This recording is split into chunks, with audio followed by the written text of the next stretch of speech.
Hello guys, आप सभी कैसे हो? आई होप कैसे आप सभी अच्छे होंगे।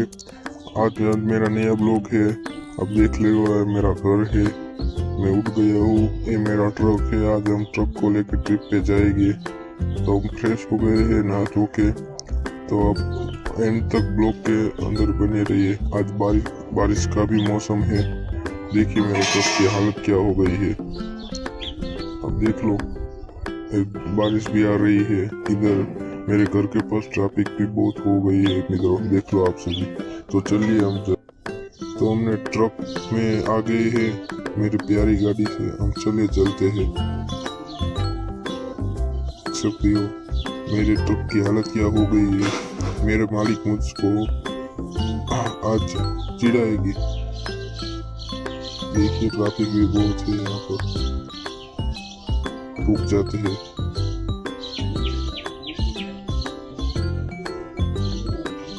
गाइस सब्सक्राइब कर देना, क्योंकि मेरा ट्रक तेरे को गाइस ये देखो, मेरे ट्रक का एक्सीडेंट हो गया। अब मैं क्या करूं? मालिक को क्या जवाब दूंगा मैं? देखो गाइस, मेरे ट्रक का एक्सीडेंट हो गया। देखो गाइस, यहाँ पर एक गाड़ी के साथ एक गाड़ी वाला अंधा था क्या? देख लो गाइस, मेरे ट्रक की हालत हो गई क्या। आप सब मुझे सब्सक्राइब करो, सपोर्ट करो यार।